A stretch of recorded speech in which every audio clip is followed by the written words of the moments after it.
அபுதாபியில் வெறும் 50 லட்சத்தில் வீடு. நானோ பிரைம் ப்ராப்பர்ட்டிஸ் அபுதாபி. மஞ்சள் மஞ்சள் பொதுவா நல்ல காரியங்கள் ஸ்டார்ட் பண்றதுக்கு முன்னாடி இந்த மஞ்சள் எடுத்து வச்சு தான் ஸ்டார்ட் பண்ணுவாங்க.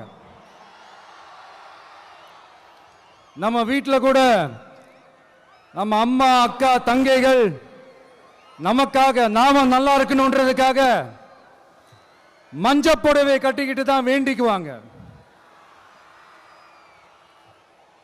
அப்படி அந்த மஞ்சள்னாலே ஒரு தனி வைப்பு தாங்க. நம்ம கொடியில கூட அந்த வைப்ரண்டான அந்த எனர்ஜெட்டிக்கான அந்த மஞ்சள் இருக்குமே, அந்த மாதிரி மங்களகரமான மஞ்சள் விளையிற பூமி தான் இந்த ஈரோடு பூமி. இங்க வந்து மஞ்சளை பத்தி பேசாம வேற எங்க போய் பேசுறது? அது மட்டும் இல்ல, இங்க ஒரு மகத்தான ஒரு மனிதரை பத்தி நம்ம பேசி ஆகணும். இந்த ஈரோடு மண் விவசாயத்துக்கும் பேர் போன மண். இங்க நடக்கிற அந்த விவசாயத்துக்கு மிக முக்கியமான ஒரு கவசமா இருக்கிறது என்ன தெரியுமா? காலிங்கராயன் அணை, காலிங்கராயன் கால்வாய். காலிங்கராயன் அணை கட்டினதுலையும் கால்வாய் வெட்டினதுலையும் உயிரான உணர்வு பூர்வமான நிறைய விஷயங்கள் இருக்குது. அப்படி அந்த ப்ராசஸ்ல அவர் அந்த அணை கட்டும் போதும் கால்வாய் வெட்டும் போதும் ரொம்ப சோர்வடைஞ்சிட்டாராம். அப்ப அவங்க அம்மா அதை பார்த்துட்டு சொன்னாங்களாம், மகனே காளிங்கா, தயிர் வித்த காசு தாழ்வாரம் வரைக்கும் இருக்குது, மோர் வித்த காசு முகுட வரைக்கும் இருக்குது, அதை எடுத்துக்கிட்டு போய் அணைய கட்டியா கால்வாய வெட்டியான்னு சொல்லி தைரியம் கொடுத்தாங்களாம். பெத்த அம்மா கொடுக்கிற அந்த தைரியம் இருக்கு பாருங்க, அதை தாண்டி வேற எதுவுமே கிடையாதுங்க. ஒரு மனுஷனால எதையும் சாதிச்சு காட்ட முடியும். அப்படி ஒரு தைரியத்தை தான் இப்ப நீங்க, என்னுடைய அம்மா அக்கா தங்கைகள் நண்பா நண்பிகள் தோழர்கள் எல்லாரும் எனக்கு கொடுத்திருக்கிறீங்க. அதே தைரியத்தை, அதே துணையா என் கூட நிக்கிறீங்க. இதை எப்படி நம்ம பிரிச்சு விடலாம்? இதை எப்படி நம்ம கெடுக்கலாம்? என்னெல்லாம் அவதூறுகள் நம்ம விஜய் மேல சொல்லி மக்களை நம்ப வைக்கலாம்? என்னெல்லாம் சூழ்ச்சிகள் நம்ம விஜய் மேல பண்ணி மக்களை நம்ப வைக்கலாம்? இப்படி சூழ்ச்சிகளை மட்டுமே நம்பி பொழப்ப நடத்துற சில சூழ்ச்சிக்கார கூட்டங்கள் இதை தொடர்ந்து செஞ்சுக்கிட்டு தான் இருக்கு. ஆனா அவங்களுக்கு தெரியாது, இது இன்னைக்கு நேத்து வந்த உறவு இல்ல. கிட்டத்தட்ட 30-33 வருஷத்துக்கு மேல இருக்கிற உறவு. ஏன், நான் சினிமாவுக்கு வந்தப்போ எனக்கு வயசு 10, அப்பல இருந்தே இந்த உறவு ஸ்டார்ட் ஆகி போயிட்டு இருக்கேன்னு அவங்களுக்கு தெரியாம போச்சு. அதனால என்ன பண்ணாலும், நீங்க என்ன ட்ரை பண்ணாலும், எல்லாத்தையும் விட்டுட்டு மக்களுக்காக வந்திருக்கிற இந்த விஜய மக்கள் ஒரு நாளும் கைவிட மாட்டாங்க. மக்கள் கூடவே நிக்கிறாங்க, கூடவே நிப்பாங்கன்னு அவங்களுக்கு தெரியாம போச்சு. என்னப்பா நிப்பீங்கல்ல? உங்களை நம்பிதாப்பா வந்திருக்கிறேன். அதான் இந்த சத்தம் தாங்க வாழ்நாள் பூரா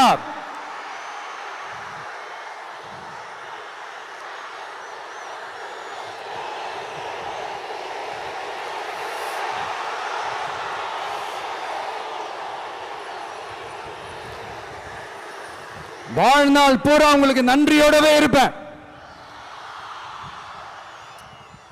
இப்போ நம்ம காளிங்கராயன் அவர்கள் அணையை கட்டுறதுக்காக பவானிக்கு போய் பார்க்கும்போது ஒரு இடத்துல ஒரு பாம்பு வந்து உட்கார்ந்துச்சான், படுத்துச்சான். அது படுத்த இடத்துல தான் அவர் அணையை கட்ட ஸ்டார்ட் பண்ணாராம். அப்புறம் அந்த பாம்பு வளைஞ்சி நெளிஞ்சி போற இடத்துலலாம் கால்வாயை வெட்டினார்னு சொல்லி சில வாய்மொழி கதைகள்லாம் சொன்னாங்க. தண்ணியை சேமிச்சு வச்சு குடிக்கிறதுக்கும் விவசாயத்துக்கும். தம்பி கீழே இறங்கு, தம்பி கீழே இறங்குப்பா, ப்ளீஸ் கீழே இறங்குப்பா.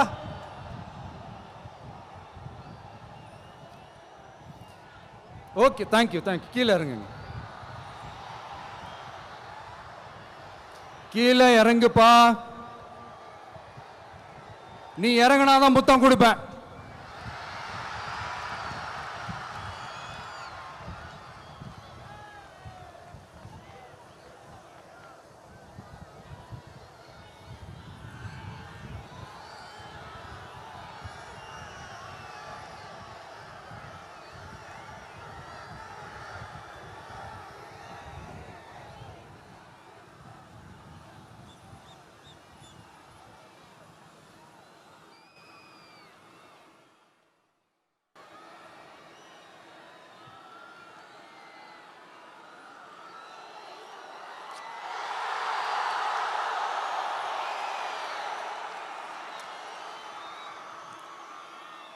இப்படி தண்ணியை சேமிச்சு வச்சு குடிக்கிறதுக்கும் விவசாயத்துக்கும் வழி வகுக்கிறது எவ்வளவு பெரிய ஒரு நல்ல விஷயம்.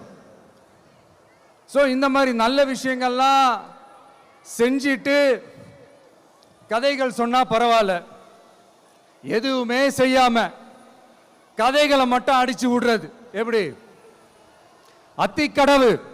அத்திக்கடவு அவிநாசி திட்டத்தை இன்னும் விரிவுபடுத்தினா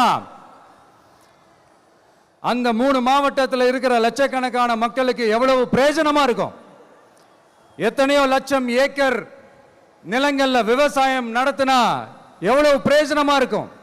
ஏன் அதெல்லாம் பண்ண மாட்டேன்றீங்க? வள்ளுவர் கோட்டத்துக்கு காட்டுற அக்கறைய இங்க மக்கள் வாழ்வாதாரத்தில் கொஞ்சம் காட்டலாம்ல, ஏன் காட்ட மாட்டேன்றீங்க? இங்க என்ன கவர்மெண்ட் நடத்துறாங்களா இல்ல கண்காட்சி நடத்துறாங்களா? இந்த 21ஆம் நூற்றாண்டிலே மக்களை பத்தி எதுவுமே யோசிக்கிறது இல்ல. ஆனா அந்த காலத்திலேயே இது எல்லாத்தையும் பத்தி யோசிச்ச, மக்களை பத்தி, குடிக்கிற தண்ணியை பத்தி, விவசாயத்தை பத்தி, அணை கட்டுறதை பத்தி, கால்வாய் வெட்டுறதை பத்தி, இதெல்லாம் எங்கிருந்து? பவானியிலிருந்து நொய்யலாறு வரைக்கும் கால்வாய் வெட்டி இது எல்லாத்தையும் பத்தி யோசிச்ச காளிங்கராயன் அவர்களுக்கு கோடி கும்பிடு போட்டாலும் பார்த்தாதுங்க. இப்படி அந்த காலத்தில் இருந்த ஒரு ஹீரோவை பத்தி பேசிட்டு இந்த காலத்தில், அதாவது 1920th செஞ்சுரியில் இருந்த ஒரு ஹீரோவையும் பத்தி நம்ம பேசி ஆகணும்ல. ஒருத்தர் இலகிய மனம் கொண்ட ஹீரோனா இன்னொருத்தர் இரும்பு மாதிரி அயன் மேன் தான். எஸ், நம்ம ஈரோடு கடப்பாறை தான்.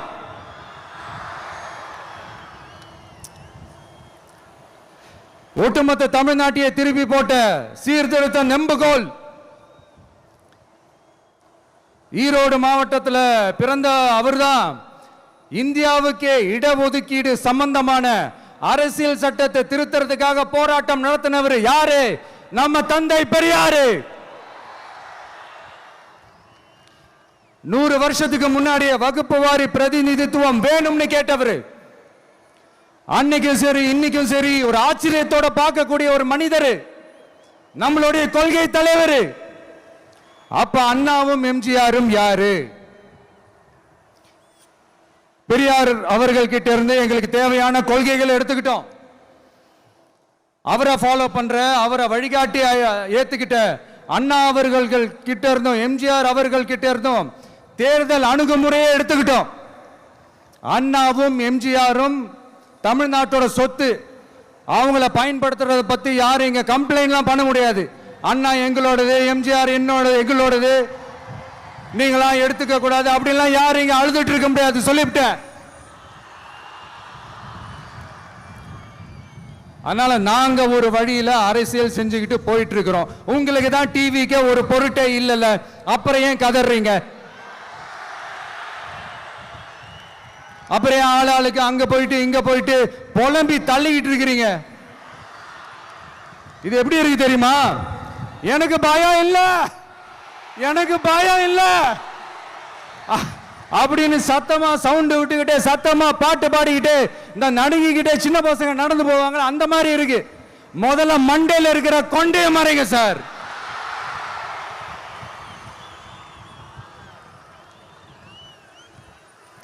சும்மா மாறு வேஷத்துல மறு வச்சுக்கிட்டு மீடியா ஆளு ரேடியோ ஆளுன்னு இவங்க ஆளுங்களை மாத்தி மாத்தி அனுப்பிக்கிட்டு இதெல்லாம் என்ன மக்களுக்கு தெரியாதுன்னு நினைச்சிட்டு இருக்கீங்களா? மக்கள் எல்லாத்தையும் உன்னிப்பா கவனிச்சிட்டு இருக்காங்க. அதனாலதான் சொல்றேன், உங்களுக்கு நீங்க கொள்ளையடிச்சு வச்சிருக்கிற காசு தான் துணை.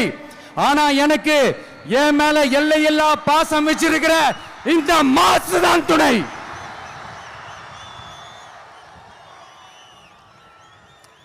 இப்படி நமக்கு துணையா இருக்கிற ஈரோடு மக்களுக்காக நான் இப்போ குரல் கொடுக்கலான்னு வந்திருக்கிறேன். சரி, இப்போ விஷயத்துக்கு வருவோம். பெரியார் அவர்கள் கிட்ட இருந்த அந்த செல்வாக்கையும் அந்த பதவிகளையும் அந்த பவரையும் வச்சுக்கிட்டு அவர் என்ன சொன்னார் தெரியுமா? இவ்வளவு செல்வாக்கு, இவ்வளவு பதவிகள், இவ்வளவு பவர் இருந்தோம் நான் ஒரு 5 பைசா காசு சம்பாதிச்சிருப்பேனா?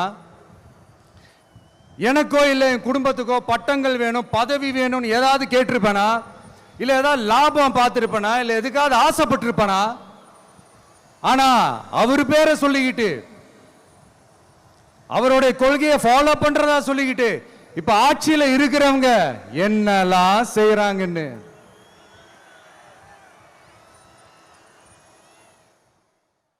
அதனாலதான் சொல்றோம், பெரியார் பேரை சொல்லிக்கிட்டு தயவு செஞ்சு கொள்ளையடிக்காதீங்கயா, தயவு செஞ்சு கொள்ளையடிக்காதீங்க. அவரு பேரை சொல்லிக்கிட்டு பெரியார் பேரை சொல்லி கொள்ளையடிக்கிற இவங்க தான் நம்மளுடைய அரசியல் எதிரி. மக்களை நீங்க சொல்லுங்க, நம்மளுடைய அரசியல் எதிரி யாரு? நம்மளுடைய கொள்கை எதிரி யாரு? ரிப்பீட், நம்மளுடைய அரசியல் எதிரி யாரு? நம்மளுடைய கொள்கை எதிரி யாரு? உங்களுக்கு புரியுதுல்ல? எனக்கு அது போதும்யா, எனக்கு வேற எதுவுமே தேவையில்லை.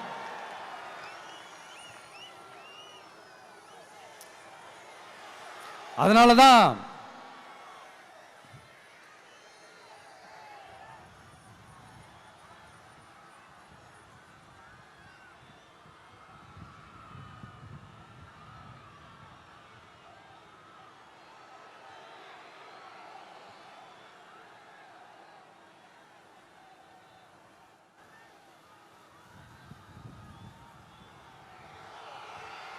உங்களுக்கு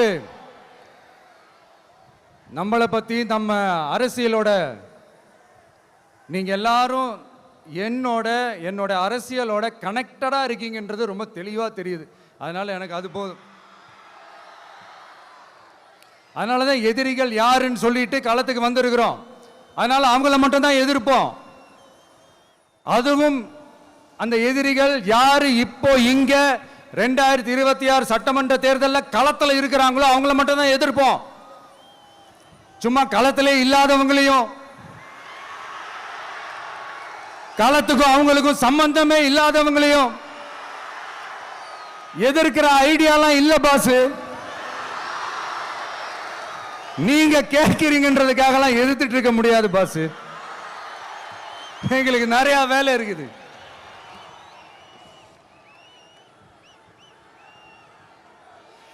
எத்தனை எத்தனை பொய்யான வாக்குறுதிகள். வந்த உடனே நீட்டை ரத்து செய்வோம், கல்வி கடனை ரத்து செய்வோம், கேஸ் சிலிண்டருக்கு மானியமா 100 ரூபாய் தருவோம், என்னெல்லாம் அடிச்சு விட்டுட்டு இன்னி வரைக்கும் கேட்கிறேன், இதெல்லாம் சொன்னாங்களே செஞ்சாங்களா? இவங்க எப்பவுமே இப்படிதான், சொல்றது ஒண்ணு செய்யறது ஒண்ணு. திமுகவும் பிரச்சனைகளும் ஃபெவிகால் போட்டு ஓட்டின ஃப்ரெண்ட்ஸ் மாதிரி ஒன்னிலிருந்து ஒன்னை பிரிக்கவே முடியாது. இப்போ ஈரோடு பகுதியில் இருக்கிற பிரச்சனையை பத்தி பேசுவோம். பெரியார் பேரை மட்டும் சொல்லிக்கிட்டு எப்படி அவரோட கொள்கைகளுக்கு எதிராக செயல்படுறாங்களோ அப்படிதான் இந்த மஞ்சள் நகரத்தோட மஞ்சளுக்கும் ஒண்ணும் பண்ணல, மஞ்சள் விவசாயிகளுக்கும் ஒண்ணும் பண்ணல. ஆராய்ச்சி மையம், சிறப்பு மையம்னு கோடி கோடியா டெண்டர் விட்டாங்க. பேருக்கு கட்டிடத்தை கட்டினாங்க. ஆனா உலகமே போட்டி போட்டு வாங்குற மஞ்சளை மதிப்பு கூட்டி விற்பனை செய்ய, அதாவது அதோட வேல்யூ இன்க்ரீஸ் பண்ணி நம்ம விவசாயிகளுக்கும் இந்த மாவட்ட மக்களுக்கும் நன்மை செய்ய இதுவரைக்கும் என்ன செஞ்சிருக்காங்கன்னு யோசிச்சு பார்த்தா ஒரு பெரிய ஜீரோ தான். கரும்பு நெல்லுக்கு அரசாங்கம் விலை பிக்ஸ் பண்றாங்க, அதையும் ஒழுங்கா பண்றதில்ல. ஒவ்வொரு முறையும் பிரச்சனை. அங்க நெல் கொள்முதல் செய்யறதுல ஊழல். சரி, நாம கஷ்டப்பட்டு விளைய வச்சது வீணா போக கூடாதுன்னு நினைச்சு நம்ம விவசாயிகள் கேட்கிற லஞ்சத்தை கொடுத்தாலும் அதுக்கப்புறம் கூட அந்த கொள்முதல் ஒழுங்கா நடக்கிறது இல்லை. அதையும் தாண்டி ஏதோ ஒரு விலை விவசாயிகளுக்கு கிடைக்குது. அப்படிலாம் இல்லாம ஒழுங்கா நேர்மையா நம்ம மஞ்சளுக்கும் நியாயமான விலை பிக்ஸ் பண்ணி தரமான விதைகளை கொடுத்தா என்ன குறைஞ்சா போயிடுவாங்க? இதெல்லாம் யோசிக்கிறதுக்கு அவங்களுக்கு நேரமே இல்லை. 24/7 அவங்களோட யோசனை என்ன தெரியுமா? இந்த விஜயை எப்படி முடக்கலாம், தமிழக வெற்றி கழகத்தை எப்படியெல்லாம் முடக்கலாம், அப்படிதான் அவங்களுடைய சிந்தனையே 24/7. எத்தனையோ வருஷத்துக்கு முன்னாடி நம்ம காளிங்கராயர் நதிகளின் இணைப்புக்கு முன்னோடியா இருந்தார். பவானி ஆத்துல வர அதிகமான தண்ணி அணை கட்டி தேக்கி தண்ணீர் வறட்சியான பகுதிகளுக்கு அனுப்பினார். ஆனா இன்னைக்கு இவ்வளவு நவீன வசதிகள் இருந்தோம், இவ்வளவு சயின்ஸ் வளர்ச்சிகள் இருந்தோம், இவ்வளவு டெக்னாலஜி வளர்ச்சிகள் இருந்தோம், அவங்க வாக்குறுதியில் ஒன்று கொடுத்தாங்கல்ல, பவானி நொய்யலாறு அமராவதி 6 இணைப்பு திட்டத்துக்கு ஒரு துரும்ப கூட கிள்ளி போடல. வாக்குறுதி நம்பர் 103 சொன்னாங்களே, செஞ்சாங்களா? சரி, இதாவது ஒரு பெரிய ப்ராஜெக்ட் வைங்க. ஆறுகளை சுத்தப்படுத்த பல ஆயிரம் கோடி நிதி ஒதுக்குவோம், தமிழ்நாட்டில் உள்ள ஆறுகளை சுத்தப்படுத்துவோம்னு சொன்னாங்களே, செஞ்சாங்களா? ஆத்து மணலை கொள்ளையடிக்கிறதுல மட்டும் வேலையை கரெக்டா செய்வாங்க. இதை நான் ஏன் திரும்ப திரும்ப சொல்றேன்னா, மக்களே நீங்க புரிஞ்சுக்கணும். கொஞ்சம் மசந்தா மற்ற மாவட்டங்கள்ல மணல் காணாம போன மாதிரி, மலைகள் காணாம போன மாதிரி, நம்ம மாவட்டத்தில் தனி வளத்தை கொடுத்த செம்மண்ணும் காணாம போறதுக்கு வாய்ப்பு இருக்கு மக்களே. நம்ம மண்ணுக்கும் நம்ம ஆத்துக்கும் நம்ம விவசாயிக்கும் தான் இந்த மோசமான நிலைமை. அதனால ஏதாவது தொழில் செஞ்சு பிழைக்கலாம்னு பார்த்தா அதுக்கும் எங்க விடுறாங்க? தொழில்னு பார்த்தா 30% நெசவாளர்களுக்கு கூலி பாக்கி. அரசாங்கம் நம்ம நெசவாளர்கள் கிட்ட இருந்து கொள்முதல் செய்த வேட்டி சேலைக்கான கூலியை கூட போராடித்தான் வாங்க வேண்டியதா இருக்குது. அது சலுகையோ உதவியோ நலத்திட்டமோ கிடைக்காது. நம்ம உழைப்புக்கான ஊதியம், நம்மளோட உரிமை, அதுக்கே போராட வேண்டிய நிலையில தான் இந்த அரசாங்கம் நம்மளை வச்சிருக்கு. நல்லா பார்த்துக்கங்க மக்களே, உரிமைக்கு குரல் கொடுத்தவங்க தான் இவங்க. சிறு குறு தொழில்கள் பீக் ஹவர்ஸ் சார்ஜ்னு கரண்ட்டுக்கு அநியாய விலை வச்சு அதையும் செய்ய விடாம நம்மளை முடக்கிடுறாங்க. அந்த பீக் ஹவர்ஸ் சார்ஜ் கொள்ளையால எத்தனை வருஷமா எவ்வளவு பேர் பாதிக்கப்படுறோம், எவ்வளவு தொழில்கள் பாதிக்கப்படுது. நாமளும் கத்துறோம், போராடுறோம், கோரிக்கை வைக்கிறோம். எதையாவது இவங்க கண்டுக்கிறாங்களா? கொஞ்சம் யோசிங்க. ஏன் கண்டுக்க மாட்டேன்றாங்கன்னு கொஞ்சம் யோசிங்க. அப்பதாங்க பிரைவேட்ல அதிக விலைக்கு கரண்ட் வாங்க முடியும், அதுக்கு டெண்டர் விட முடியும். அப்படி டெண்டர் விட்ட மேட்டர்ல எல்லாம் என்ன நடக்கும்னு உங்களுக்கும் தெரியும், எனக்கும் தெரியும், நம்ம எல்லாருக்குமே தெரியும். இந்த மாதிரி ஈரோடுல மட்டும் இல்ல, எந்த மாவட்டத்துக்கு போனாலும் பிரச்சனைகள் மேல பிரச்சனைகள் தான்.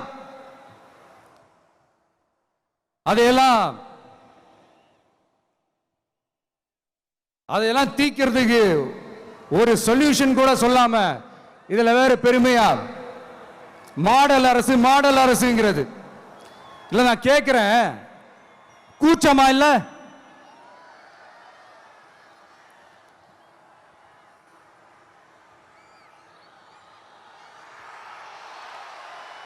இதெல்லாம் கேட்டா அப்படியே நம்ம பக்கம் யூ டர்ன் அடிச்சு வந்துருவாங்க. விஜய் என்ன அரசியல பேச மாட்டேன்றாரு? விஜய் என்ன சினிமா டயலாக் மாதிரி பேசுறாரு, விஜய் என்ன பஞ்ச் டயலாக் பேசுறாரு, விஜய் என்ன 10 நிமிஷம் தான் பேசுறாரு, 9 நிமிஷம் தான் பேசுறாரு. நான் எத்தனை நிமிஷம் பேசினா உங்களுக்கு என்ன சார்? நான் எப்படி பேசினா உங்களுக்கு என்ன சார்? உள்ள விஷயம் என்னன்னு பாருங்க சார்.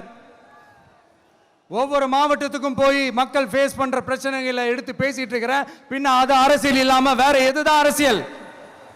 உங்களை மாதிரி தனிப்பட்ட முறையில் தரக்குறைவா அசிங்கமா பேசுறதுதான் அரசியல்னா அந்த அரசியல் நமக்கு வராது.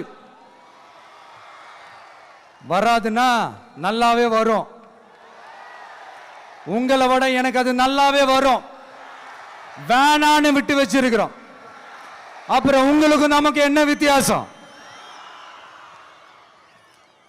காஞ்சிபுரத்தில் நாம பேசும்போது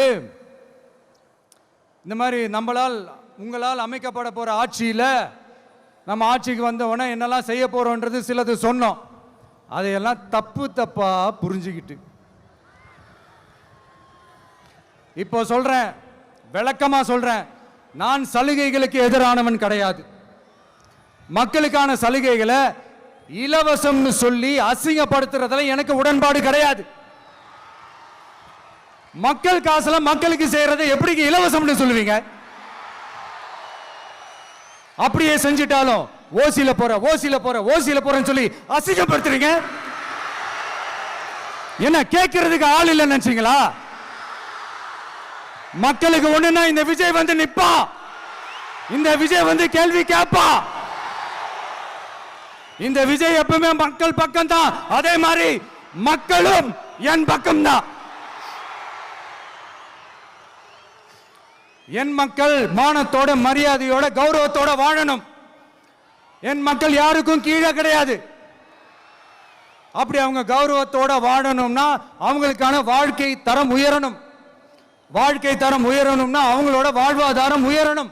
வாழ்வாதாரம் உயர்ந்தாதான் பொருளாதாரம் உயரும். பொருளாதாரம் உயர்ந்தாதான் வசதி வாய்ப்புகள் உயரும். இதெல்லாம் உயர்ந்தாலே ஆட்டோமேட்டிக்கா அவங்களோட வாழ்க்கை தரம், அவங்களுக்கான மரியாதை, அவங்களுக்கான கௌரவம் எல்லாமே உயரும். இதுக்கான வழிகள், அந்த சூழல்களை அந்த கவர்மெண்ட் அமைச்சு கொடுக்கணும். இதுக்கான அந்த திட்டங்களை செயல்படுத்தணும். இதெல்லாம் செஞ்சாதான் அந்த அரசாங்கம் ஒரு நல்ல அரசாங்கம். இதைத்தான் சொன்னோம்.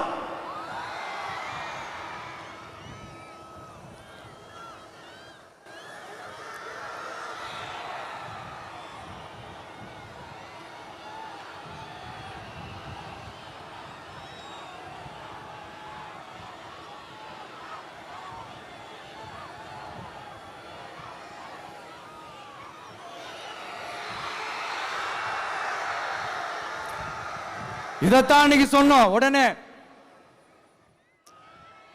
சொன்னா மட்டும் போதுமா? எப்படி செயல்படுத்துவீங்க? நாங்க என்ன வாயிலே வடை சுடுறதுக்கு டிஎம்கேவா? டிவி கேடா?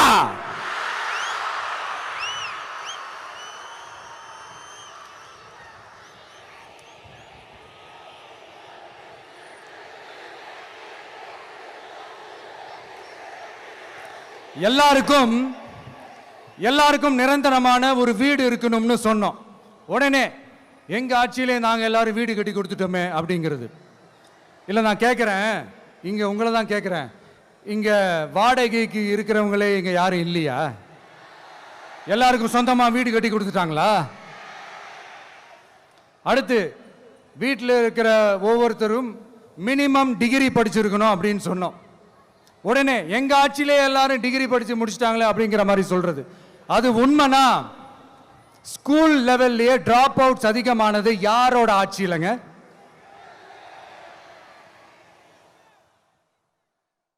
பசங்க பிள்ளைங்க யாரும் ஸ்கூல்ல சேரலன்னு சொல்லிட்டு எனக்கு தெரிஞ்சு 207 கவர்மெண்ட் ஸ்கூல்ஸ் மூடினது யாரோட ஆட்சியிலங்க? இதுல கல்வியில் சிறந்த தமிழ்நாடுன்னு டிராமா வேற.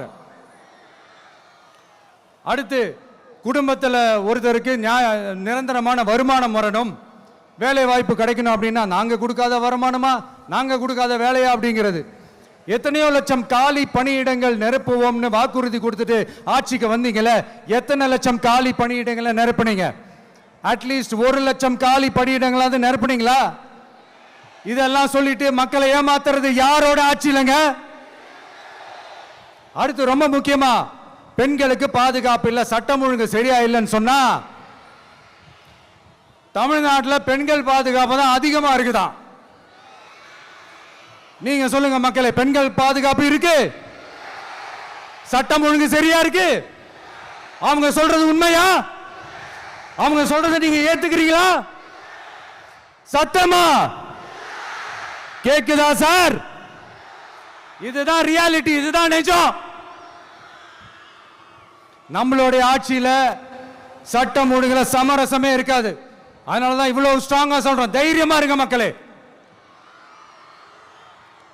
இந்த மாதிரி விஷயங்கள்லாம் நம்ம மக்கள் கிட்ட எடுத்து சொன்னா உடனே இந்த இது எடுத்துட்டு வந்துருவாங்க.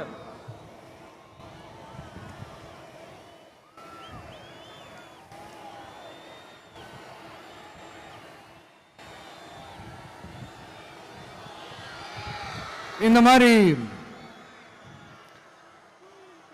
இதெல்லாம் என்னென்ன செய்ய போறோன்றது சிலதெல்லாம் காஞ்சிபுரத்தில் சொன்ன மாதிரி சொன்னா எல்லாத்தையும் தப்பா திருச்சி பேசிக்கிட்டு அவதூறு பரப்பிக்கிட்டு. நான் கூட யோசிப்பேன், எம்ஜிஆர் அவர்களும் மேடம் ஜெயலலிதா மேடம் அவங்களும் ஒரே வார்த்தையில சொல்லி இந்த திமுகவை காலி பண்ணாங்கல்ல. நான் கூட யோசிப்பேன், ஏன் இவ்வளவு ஹார்ஷா பேசுறாங்க, ஏன் இவ்வளவு ஹார்ஷா அவங்கள திட்டுறாங்கன்னு யோசிச்சது உண்டு. இப்பதானே புரியுது. அவங்க ரெண்டு பேரும் சொன்னதை இப்ப நானும் ரிப்பீட் பண்றேன். திமுக ஒரு தீய சக்தி, திமுக ஒரு தீய சக்தி, திமுக ஒரு தீய சக்தி, திமுக ஒரு தீய சக்தி, தீய சக்தி, தீய சக்தி, தீய சக்தி. என் நெஞ்சில் குடியிருக்கும் ஈரோடு மக்களே,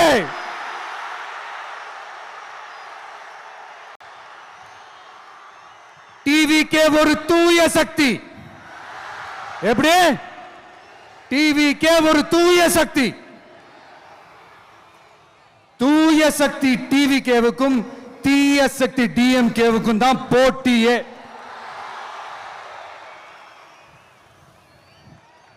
என்ன முடக்கலாம்னு நினைக்கிறீங்க, ஆனா இந்த சத்தத்தை ஒரு நாள் உங்களால முடக்க முடியாது.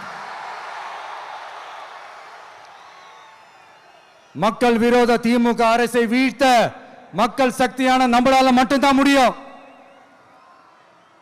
அண்ணன் செங்கோட்டையன் அண்ணன் அவர்கள்